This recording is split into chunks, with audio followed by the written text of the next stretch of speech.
Bonjour. Alors, dans cette partie, on va signaler comment on peut, en fait, on va montrer comment dans notre projet, on peut indiquer qu'on a identifié des problèmes. Donc, sans plus attendre, donc on a ici le plan de cette présentation. Donc, d'abord Custom Agile ou Agile et ensuite signaler des problèmes. Finalement, l'auto-évaluation est remise. Donc, Custom Agile. Donc, avant d'aller plus loin dans notre utilisation de DevOps, on a besoin de modifier légèrement notre processus agile actuel. Donc, c'est pas si important que ça. Pourquoi on a besoin de faire ça, mais c'est un peu compliqué de faire la modification. Donc, c'est pour ça que je vous guide. En fait, avoir su que c'était aussi compliqué que ça, peut-être j'aurais pris une autre façon de signaler des problèmes, mais je sais pas. Je trouvais que c'était la meilleure façon que j'avais identifié. Donc, enfin, peu importe. C'est fait. C'est parce qu'il y a plein de façons de gérer les projets, disons, informatiques. On peut, disons, mettre les choses sur mesure énormément. Donc, enfin. Donc, vous allez commencer par cliquer sur Azure DevOps en haut à gauche, puis sur Organization Settings en bas à gauche. Et vous allez ensuite sélectionner Boards Process ici. Puis, pour le processus agile que vous voyez ici, vous allez faire, en cliquant les trois petits points, Create Inherited Process. Donc, créer un processus dérivé ou hérité. Donc, vous allez appeler ce processus-là dérivé, vous allez l'appeler Custom Agile, Custom Agile. Et vous allez cliquer sur Create Process. Une fois que vous allez avoir fait ça, vous allez être revenu ici dans la fenêtre précédente et vous allez cliquer sur Custom Agile. Donc, vous allez ensuite sélectionner l'onglet Backlog Levels ici. Puis, dans les Backlog Levels, vous allez voir apparaître ici dans les backlogs, vous allez voir Stories et vous allez sélectionner les trois points et vous allez faire Edit Rename. Une fois que vous allez faire ça, vous allez arriver ici dans ce petit dialogue-là et vous allez cocher la case Issue, puis après ça, vous allez faire Save. Donc, ensuite de ça, vous revenez donc, normalement, vous allez noter suite à ça, quand vous allez fermer, vous allez voir que dans les stories, maintenant, vous avez les issues et les user stories. Donc, c'est ce qu'on voulait. Et vous allez ensuite cliquer sur All Processes.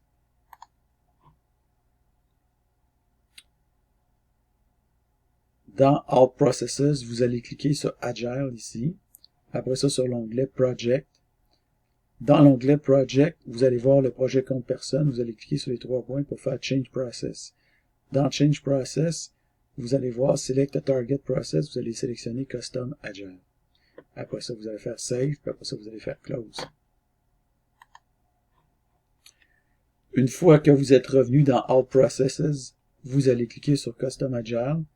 Et vous allez voir que si vous choisissez l'onglet Project, vous allez voir que le compte personne maintenant est rendu un projet de type Custom Agile. C'est ce qu'on voulait vérifier. Ensuite de ça, dans Custom Agile Work Item Types, vous allez cliquer sur, dans Custom Agile ici, vous allez cliquer sur Issue, ici, puis une fois que vous allez avoir cliqué sur Issue, vous allez choisir l'onglet States ici. Donc, Power Process Custom Agile, Issue, vous allez sélectionner States. Donc là-dedans, vous allez sélectionner sur, vous allez cliquer New State, et vous allez renseigner les champs ici avant de faire Create. Donc vous allez choisir ici New dans la catégorie Proposed et la couleur va être là automatiquement. Vous allez faire Create. Après ça, vous allez créer donc le New dans Propose, vous allez créer Resolve dans In Progress, vous allez créer Remove dans la catégorie Remove. Donc, une fois que vous avez fait ça, vous cliquez sur Boards,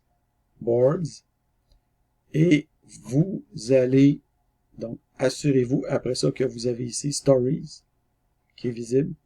Une fois que vous avez fait ça, vous allez cliquer sur Configure Theme Settings. Dans les Theme Settings, vous allez sélectionner Board Columns, ici. Donc, probablement, vous allez avoir un point, pas un point d'interrogation, mais un point d'exclamation. Donc, le point d'exclamation rouge ici qui va probablement apparaître. Ça se peut qu'il soit pas là, ça se peut qu'il soit là. Donc, je ne sais pas. Moi, je l'ai eu comme ça, comme problème. Donc, c'est pour ça que je règle le problème avec vous. Mais j'espère que vous allez avoir le même problème que moi. En fait, que ça ne soit pas un autre problème. Peut-être que vous n'aurez aucun problème aussi. Donc, dans l'onglet New ici, ici pour Issu, vous allez voir que le drop-down ici est vide. Donc, il faut cliquer ici pour choisir New. Après ça, pour Active, vous allez répéter le même processus pour les onglets Active, Resolve et Close. À chaque fois, pour Active, vous allez sélectionner Active. Pour Resolve, vous allez sélectionner Resolve. Pour Close, vous allez sélectionner Close. Après ça, vous faites Save and Close. Donc, en résumé, on vient de modifier légèrement le processus de notre projet pour Custom Agile et on va maintenant ajouter quelques issues à notre backlog.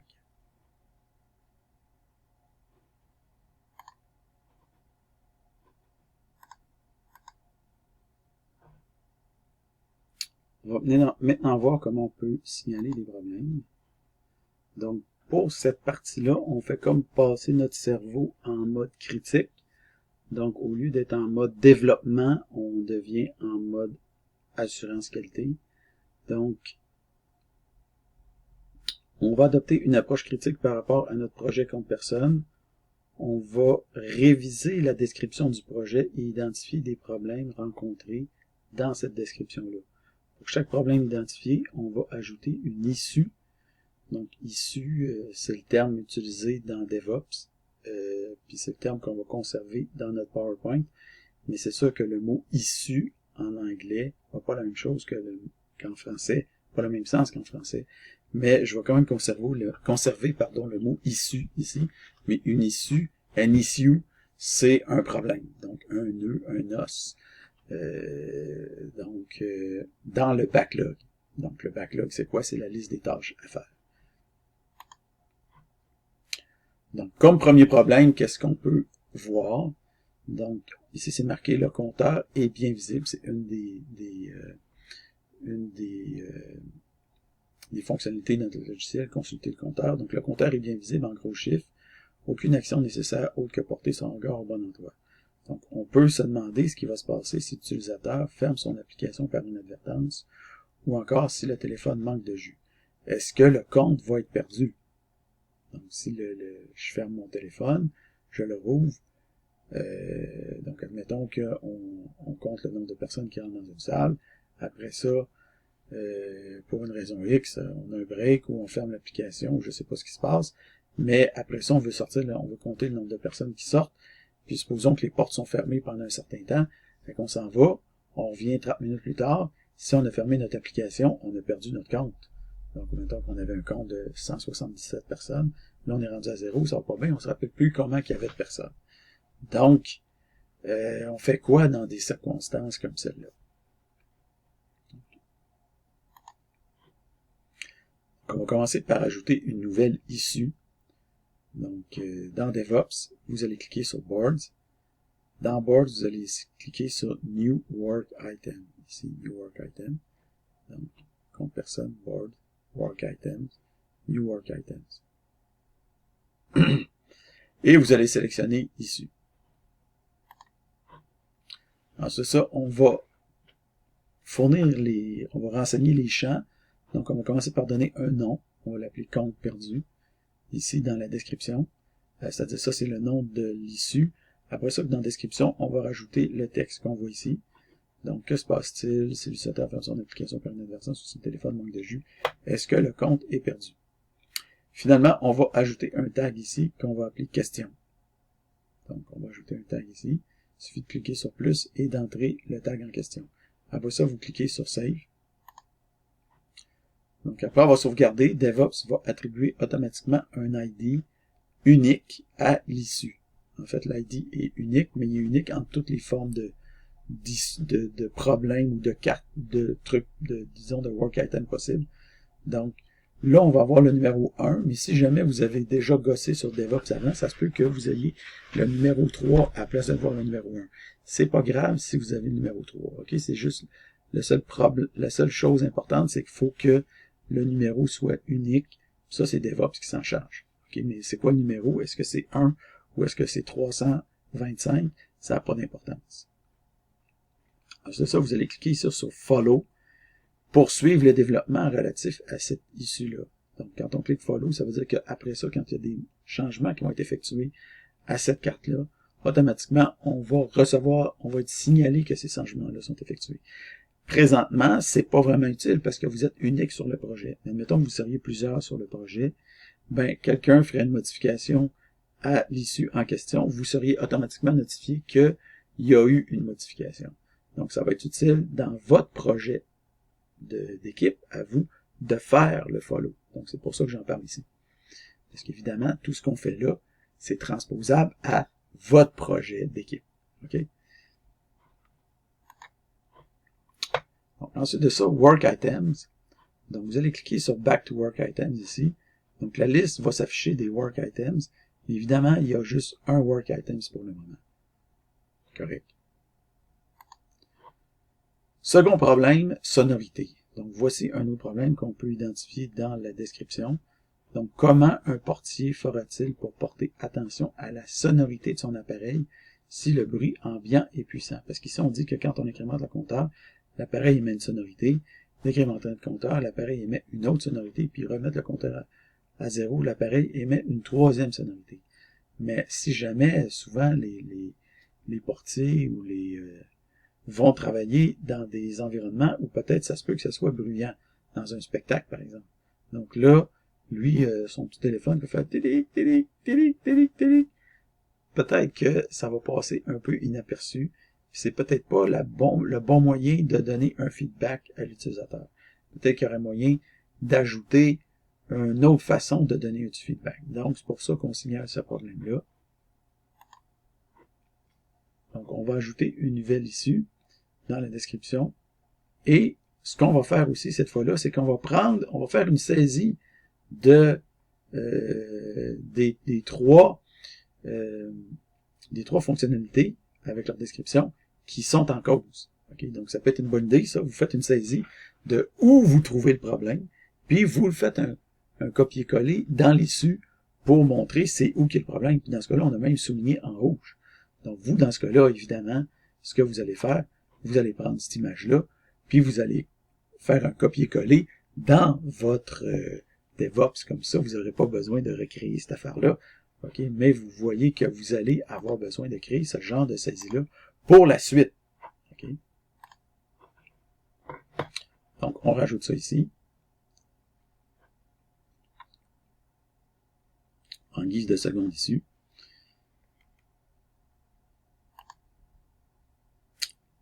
Ensuite de ça, vous allez cliquer sur Boards. Vous allez voir un Kanban Boards avec ces colonnes et les deux nouvelles issues sous forme de carte qu'on peut déplacer d'une colonne à l'autre. Donc ça, vous pourriez prendre ça, le déplacer d'une colonne à l'autre, mais on ne fera pas ça pour tout de suite. Donc là, pour l'instant, on laisse ça. Le truc de déplaçage d'une colonne à l'autre, ça sera le prochain document. Okay?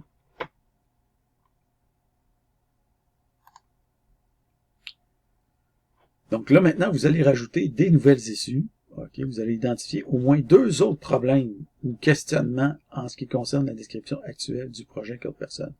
Vous allez créer une issue pour chacun, ajouter si nécessaire des saisies pour mieux expliquer la source du problème où vous avez identifié le problème.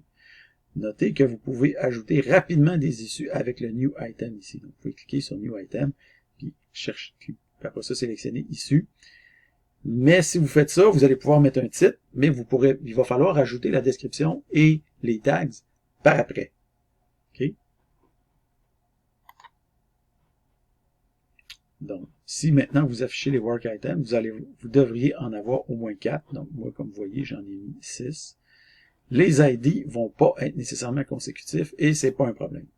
Ensuite ça, ajoutez aussi le tag additionnel description. Donc là, tous les issues, en fait, c'est les issues, la source, la description, c'est pour dire où a été identifié le problème. Donc, tous les problèmes sont reliés à la description. Et ici, tous les problèmes, en fait, sont des questionnements qu'on a par rapport à ça. Okay? Il y a moyen de configurer un peu plus les tags. Donc, dans Boards, sélectionnez Configure Theme Settings, ici. Et dans Settings, Cards, Tag Colors, vous allez cliquer sur le bouton plus Tag Color. Une fois que vous allez cliquer là-dessus, vous allez pouvoir adopter la configuration suivante, ou l'autre si vous préférez, et ensuite sauvegarder. Donc, vous allez, pour chaque tag ici, vous allez lui affecter une couleur, puis après ça, vous allez sauvegarder. Donc, après ça, quand vous allez revenir dans votre board, vous allez voir que votre description va être dans une certaine couleur, le tag description va être dans une certaine couleur, et les questions vont être dans une autre couleur. Enfin, on va aller du côté d'un status badge. Donc, dans Boards, vous allez sélectionner Configure Theme Settings. Et vous allez sélectionner ici dans Board, vous allez sélectionner Status Badge. Vous allez ici cliquer, permettez aux anonymes d'y avoir accès. Vous allez ici sélectionner Include All Columns. Et vous allez avoir ici votre badge qui va apparaître. Mais l'idée ici, c'est que vous allez faire un copier-coller du code que vous avez ici. Ça, c'est un code que vous allez pouvoir placer dans votre fichier README. Donc, ensuite de ça, vous allez ajouter le badge au début de votre fichier README. Évidemment, ça veut dire quoi, ça? OK, ça veut dire qu'il faut éditer votre fichier dans Visual Studio, le pousser sur DevOps, et après ça, vous allez pouvoir aller dans DevOps, consulter votre README et voir votre badge qui apparaît. Okay. Une issue ou n'importe quelle tâche à accomplir peut donner lieu à une discussion avec des collègues ou entre collègues. Évidemment, pour le compte personne, vous êtes seul ou presque. Donc, moi aussi, je suis sur votre projet. Donc, une discussion avec vous-même est une chose étrange. Par exemple, supposons que vous ne comprenez pas l'issue numéro 1. Alors, vous pourriez demander des précisions à celui ou celle qui a signalé cette issue. Donc, on pourrait, par exemple, ajouter dans la discussion, donc ça c'est la description, et en dessous, on pourrait ajouter dans la description un message, par exemple, je ne comprends pas le problème, peux-tu m'expliquer? Donc ça, c'est un message qu'on enverrait à la personne qui aurait signalé l'issue, qui aurait signalé le problème. Donc, vous entrez le message, après ça, vous appuyez sur Save. Ensuite de ça, suite à la demande d'explication, vous pourriez répondre la chose suivante. Donc, vous voyez ici, donc, bien, si l'application se ferme pour une raison quelconque, alors la valeur du compte sera perdue, et quand l'utilisateur va ouvrir son application, le compte sera à 0, à moins que le compte soit sauvegardé quelque part dans un emplacement mémoire rémanent. Donc, je ne crois pas que c'est une bonne chose de perdre un compte pour cette raison, pas vous. D'une manière ou d'une autre, il serait bien de préciser dans la description quel sera le comportement de votre application. En ce moment, rien n'est indiqué à ce sujet. Donc, la personne ici qui nous a répondu, mais qui est nous-mêmes en fait, qu'on se répond à nous-mêmes dans ce cas-là, mais comprenez que dans votre projet, c'est pas vous qui allez vous répondre à vous-même. OK? Donc, l'idée ici, c'est juste de montrer la discussion pour montrer après ça comment ça va se passer dans l'autre projet. Donc, ici, vous avez demandé des précisions et là, vous indiquez une précision. C'est sûr que si jamais vous comprenez toujours pas ce truc-là, ben vous allez continuer la discussion jusqu'à temps que vous comprenez c'est quoi le problème exactement. Okay? Donc, en résumé, on a vu comment ajouter des issues. Donc, chacune comprend un titre et une description. On peut ajouter des tags. Et chacune possède aussi un ID distinct qui lui est attribué automatiquement par DevOps. Et ça, c'est vrai pour chacun des items, pas juste les issues, c'est vrai pour les bugs, c'est vrai pour les stories et pour d'autres choses aussi. Donc, les issues sont des work items. Il y a aussi ce qu'on appelle les bugs, les stories, qu'on va voir plus tard. Une carte est créée pour chaque item dans le tableau Kanban. Une discussion peut être lancée pour chacun des items. Donc, vous allez faire ici une saisie de votre liste de work items. Donc, si vous voulez comprendre c'est quoi que je veux dire, vous cliquez sur cette diapo-là, vous faites une saisie comme ça. Évidemment, moi, je veux voir tous vos work items. Donc, ici, j'avais grisé certains work items pour pas vous mettre la puce à l'oreille de quels étaient les autres problèmes que j'avais identifiés. Donc, vous, évidemment, je veux voir c'est quoi vos problèmes. Non seulement je veux les voir, mais je veux que vous me donniez une description de chacun des problèmes que vous avez identifiés. Donc, la troisième issue que vous avez identifiée, je veux sa description ici. Et la quatrième issue que vous avez identifiée, je veux sa description ici.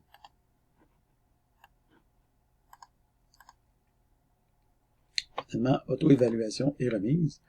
Donc, vous avez juste ici à remplir la grille d'évaluation et à remettre sur les A, comme d'habitude, avec le PowerPoint et le temps que ça vous a pris et votre note. Donc, vous ne me remettez pas de code. J'ai accès à votre DevOps. Donc, si je veux voir votre code, je vais aller sur le DevOps, puis je vais checker ce que vous avez fait. Okay? Donc, c'est sûr, je vais y aller sur le DevOps, mais je n'irai peut-être pas à chacune des étapes que vous faites. Donc, c'est pour ça que je vous demande des saisies. Question que moi, ça m'évite d'aller voir dans tous vos trucs, un par un, à chaque semaine. Donc, en fait, j'ai d'autres, je vais probablement aller voir votre projet, mais celui-là, je ne veux pas nécessairement aller le voir à toutes les semaines. Donc, c'est pour ça que je vous demande des saisies. Donc, vous allez ici mettre vos points. Donc, Custom Agile, vous mettez vos points, identifier des problèmes.